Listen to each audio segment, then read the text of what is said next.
राकेश टिकैत के बयान के बाद हरियाणा ही नहीं बल्कि पूरे देश के अलग अलग हिस्सों में दर्दनाक तस्वीरें देखने को मिल रही है। और ये देखिए एक और दर्दनाक तस्वीर जहां पर किसान अपने खेतों में खड़ी गेहूं की फसलों में ट्रैक्टर चलाता हुआ नजर आ रहा है। हालांकि काफ़ी मशक्क़त के बाद किसान यहां पर पहुंच गए, उसको बार बार रोकने की कोशिश की जा रही है, उससे अपील की जा रही है कि वो किसी भी हाल में अपनी फसलों को बर्बाद ना करे, लेकिन किसान है कि मानने को तैयार नहीं है। हालांकि जो सतरोल खाप के लोग हैं उनका कहना है कि आप फसल बर्बाद ना करें, अगर आपको देना ही है तो किसानों को की जो फसल है वो गरीबों में बांटें या फिर जो आवश्यक जो व्यक्ति हैं उनमें ये फसल बांटे या फिर गौशाला में ये अपनी फसलों को दे, लेकिन किसी भी हाल में बर्बादी ना करे। लेकिन किसान जो है वो मानने को तैयार नहीं है। लगातार राकेश टिकैत के बयान के बाद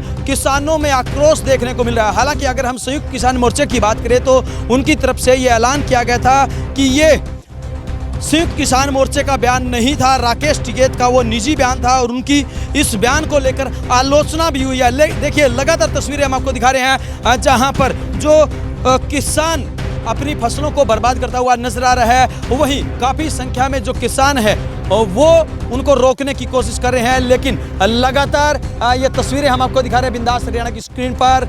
हमने पहले भी कई बार लोगों को रोकने की कोशिश की है, किसानों को समझाने की कोशिश की है और एक बार फिर बिंदास हरियाणा के माध्यम से हम ये अपील करते हैं कि आप प्लीज़ किसी भी हाल में अपनी फसलों को बर्बाद न करे, फसलों की कुर्बानी न दे। कितनी गलत बात है, देखिए लहलाती हुई फसलें, और जरा सोचिए कि उस किसान के दिल पर क्या बीतती होगी। ये देखिए उस किसान के दिल पर क्या बीतती होगी जिन्होंने 6 महीने तक अपने बेटों की तरह इस फसल को उगाया है, इस फसल को तैयार किया है। लेकिन लगातार ये तस्वीरें हम आपको दिखा रहे हैं बिंदास हरियाणा की स्क्रीन पर।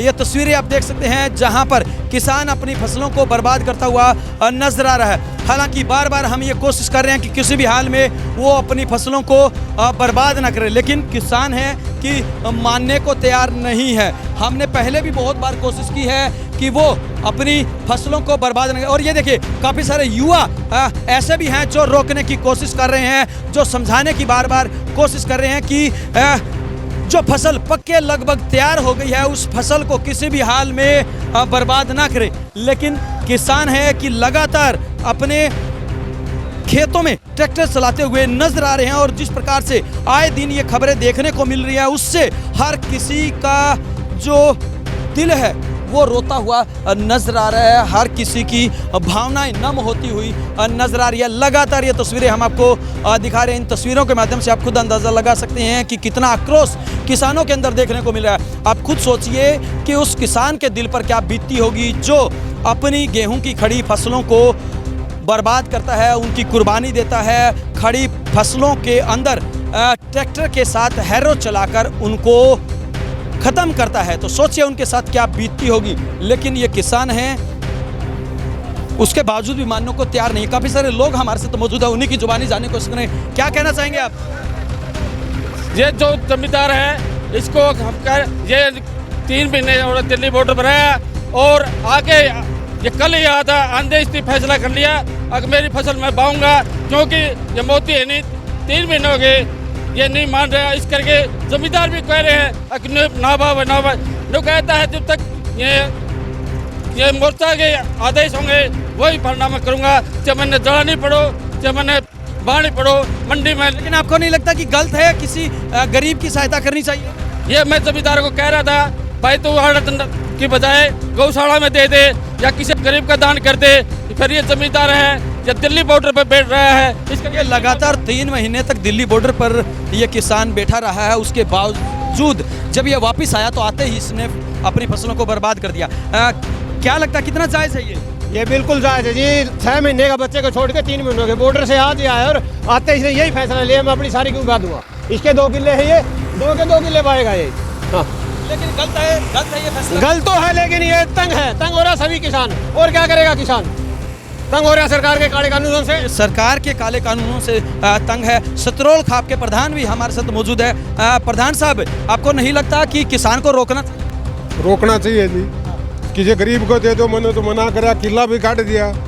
जिस तरह वो मना नहीं करा, जुआन जोश में आ गया, जिस तरह फिर भी नहीं करा, हमारा सत्यानाश हो रहा है।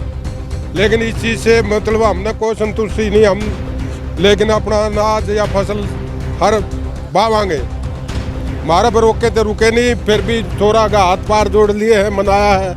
देखो यूँ कितनी की देर में मरने का नहीं बोला, तारा जहाँ पास फिर भाई दूंगा, ये बानी पड़ेगी सारी। हमारे किसानों में बहुत ज़्यादा जोश है और ऐसे ही फसल को बर्बाद करते रहेंगे जब तक हमारे कानून वापस नहीं होंगे। लेकिन आपको नहीं लगता कि गलत है? नहीं, गलत क्या है, हमारी फसल तो बिकेगी नहीं और करेंगे क्या इसका। क्या कह रहा है? अब तो ये काची फसल बारे हैं, अगर आने वाले टाइम में 1 अप्रैल लगी है नहीं माने गए तो आग भी लगा सकते हैं, आग भी लगा सकते हैं। ये रोक दिए, तो हाथ जोड़ कर वैसे बांध नहीं देंगे। अब सारा आगे हमारे स्टोर का प्रधान भी बुला रहे हैं, सारे आगे उनको रोक दिया है। और ये हमने तो इसके लिए इतना दुख है कि पूछो। बिल्कुल, लगातार लोगों में काफ़ी दुख है, काफ़ी आक्रोश है। इनका कहना है कि अभी तो किसान को समझा दिया है, लेकिन आखिरकार जो खाप प्रधान है या जो चौधरी लोग हैं वो कहां कहां जाकर किसानों को समझाएंगे। सबसे बड़ी समस्या यही है, किसानों को खुद समझना चाहिए कि जो फसल उन्होंने 6 महीने कड़ी मेहनत के बाद तैयार की है उसको बर्बाद नहीं करना चाहिए। बिंदास हरियाणा भी सभी देशवासियों से, किसानों से अपील करता है कि किसी भी हाल में वो अपनी फसलों को बर्बाद ना करें और अन्न का इस तरह से अपमान ना करें।